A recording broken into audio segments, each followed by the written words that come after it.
बोलने का मौका दिया, उसके लिए आपका धन्यवाद। शिक्षा एक इंसान के जीवन का सबसे महत्वपूर्ण आभूषण है। आज आधुनिकता भरी जिंदगी में अपना वजूद कोई बनाए हुए है तो वह है शिक्षा। कहा जाता है कि शिक्षा पर किया गया खर्च हमेशा सूद सहित वापस मिलता है। माननीय सभापति महोदय, महात्मा गांधी जी के शिक्षा दर्शन में कहा गया है कि सभी बच्चों को शिक्षा मिलनी चाहिए, मगर वे शिक्षा जीवनोपयोगी हो तथा रोजगार पैदा करने वाली हो। आज जब हम अपने देश में बेरोजगारी की स्थिति देखते हैं तो निश्चय इस शिक्षा व्यवस्था पर सवाल उठेंगे। गांधी जी ने बुनियादी शिक्षा पर जोर दिया, जिसमें औद्योगिक प्रशिक्षण भी सम्मिलित था। इस तरह बच्चा 10वीं तक पढ़ते पढ़ते किसी हस्तकौशल में निपुण बन जाता तथा ये बेरोजगारी की समस्या से मुक्ति दिलाने वाला कारगर उपाय था। माननीय सभापति महोदय, सुबह से बहुत ही महत्वपूर्ण विषय पर चर्चा आज हो रही है और पक्ष और विपक्ष के सभी माननीय सदस्यों ने अपनी अपनी बात भी कही। अभी चोटन से आने वाले माननीय विधायक महोदय ने कहा कि विपक्ष के लोग आपका ये परम दायित्व है निंदा करना, लेकिन हम निंदा नहीं करते। हम बिल्कुल अच्छे काम के लिए धन्यवाद भी देंगे। मुख्यमंत्री जी ने यदि अच्छे काम किए बजट के अंदर तो उसके लिए धन्यवाद। माननीय उच्च शिक्षा मंत्री जी भी बैठे हैं। मेरे इलाके में भी आपने पिछले बजट में कॉलेजों की घोषणा की थी, 2 कन्या महाविद्यालय खोले, उसके लिए मैं धन्यवाद आपको दूंगा। लेकिन विडंबना इस बात की है कि 5 लाख के अंदर जो कन्या महाविद्यालय खुला उसके लिए एक भी पद भरा हुआ नहीं है। सारा का सारा वो जो है वो विद्या संबल योजना के लोग उसको चला रहे हैं। तो सिर्फ निंदा करना हमारा कर्तव्य नहीं है। हम लोग आपको जरूर कोई न कोई ऐसी बात बताएंगे। माननीय जो विपक्ष के सदस्य जो आए हैं वो लोग आपको कोई बात बताएंगे और हम तो सिर्फ इस सदन के अंदर बताते हैं। बाकी देश का मीडिया जो चौथा स्तंभ भी लोकतंत्र का है वो बार बार आपको और हम सबको और आम जनता को भी बातें बताता रहता है क्या आमूलचूल परिवर्तन होने चाहिए, शिक्षा पद्धति के अंदर क्या परिवर्तन हो।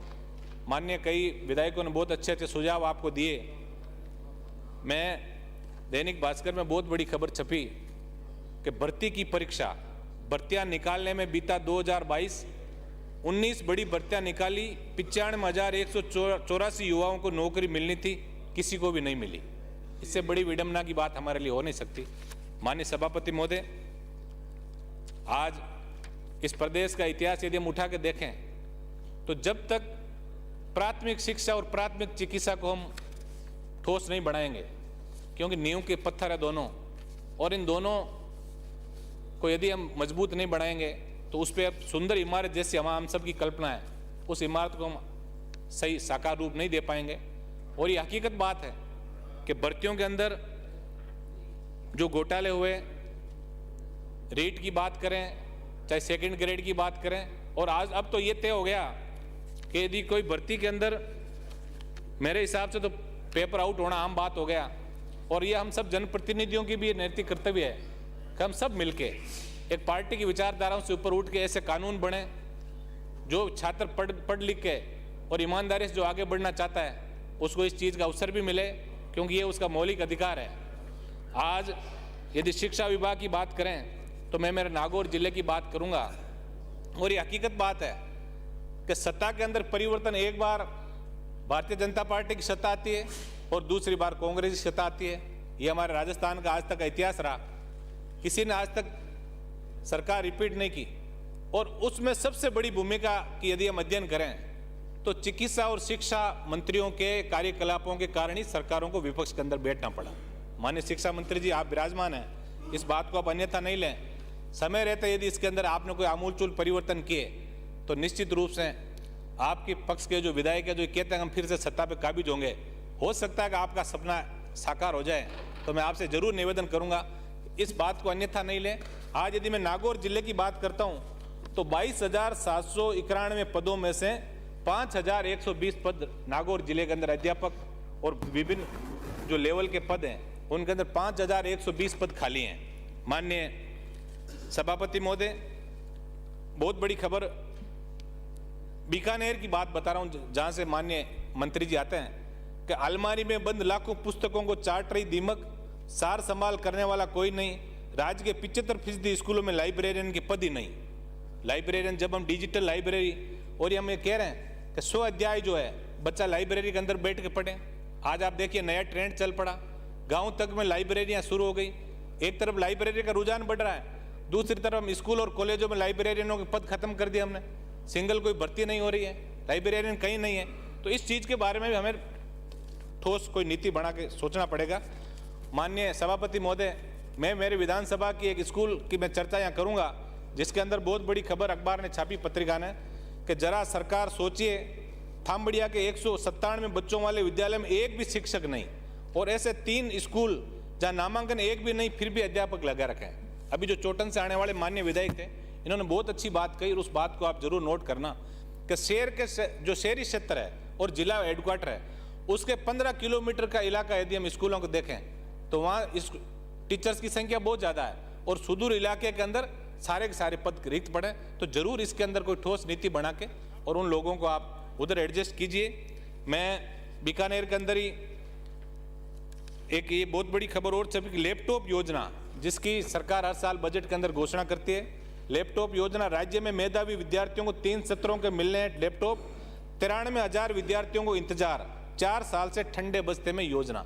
एक तरफ हम इंफॉर्मेशन टेक्नोलॉजी की बात करते हैं, हम ये कहते हैं कि बच्चों को हम ऐसा बनाएंगे कि इंफॉर्मेशन टेक्नोलॉजी के अंदर नई नई चीज़ों से उसको जागृत हो, उसको वो जुड़े, लेकिन यदि ऐसी योजनाएं सिरे नहीं चढ़ी तो हम कहीं उनको शिक्षा जो देना चाहते हैं उससे वंचित रहेंगे। ये हमारा सौभाग्य भी है कि हमारे उस शिक्षा मंत्री जी हैं वो नागौर के प्रभारी मंत्री जी भी हैं।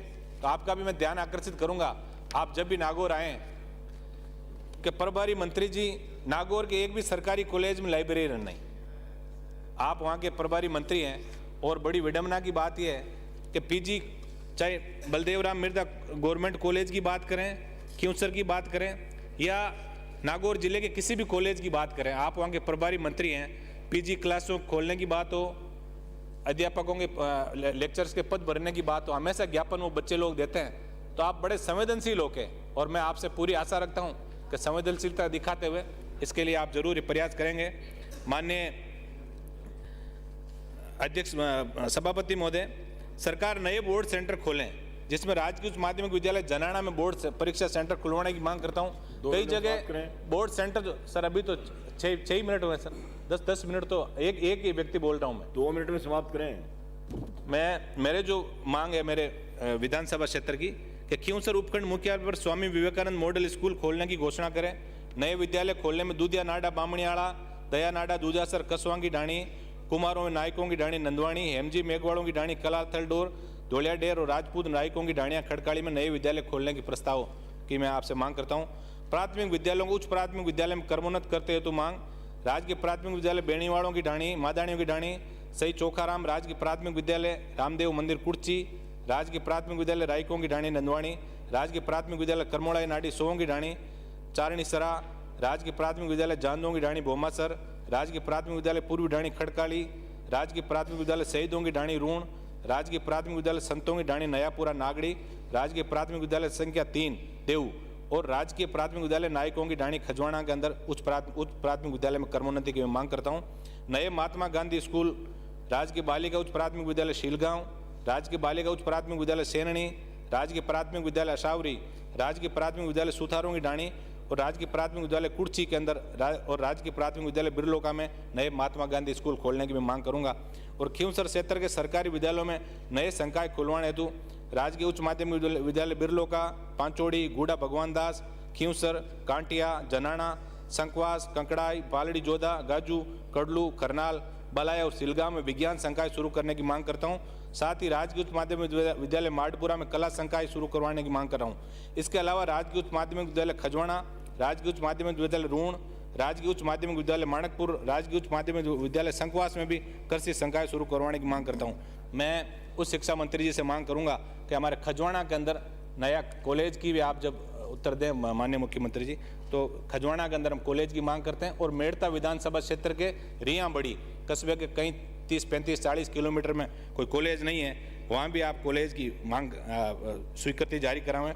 मेरा परम सौभाग्य है कि मैं जिस विधानसभा से आता हूँ लोक देवता वीर तेजाजी का जन्म भी वहीं हुआ। तो मैं आपके सभापति महोदय आपके माध्यम से मांग करूंगा कि खींवसर के राजकीय महाविद्यालय का नामकरण लोक देवता वीर तेजाजी के नाम से किया जावे और खींवसर के राजकीय महाविद्यालय में विज्ञान संकाय खोला जाकर विद्यार्थियों को राहत प्रदान करें। राजकीय कन्या महाविद्यालय में विज्ञान संकाय और नागौर के BR मिर्जा राजकीय महाविद्यालय में PG में नए विषय हिंदी, भूगोल, बॉटनी, जूलॉजी, भौतिक विज्ञान, राजनीतिक विज्ञान को शामिल करने की स्वीकृति जारी करवाने का कष्ट करें।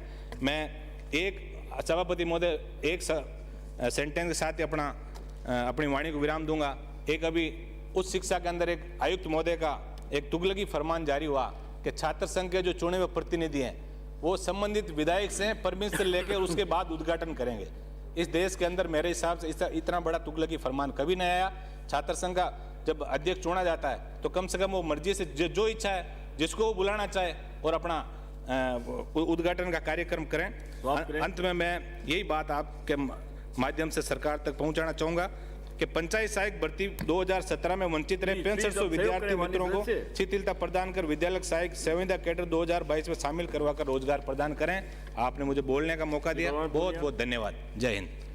सभापति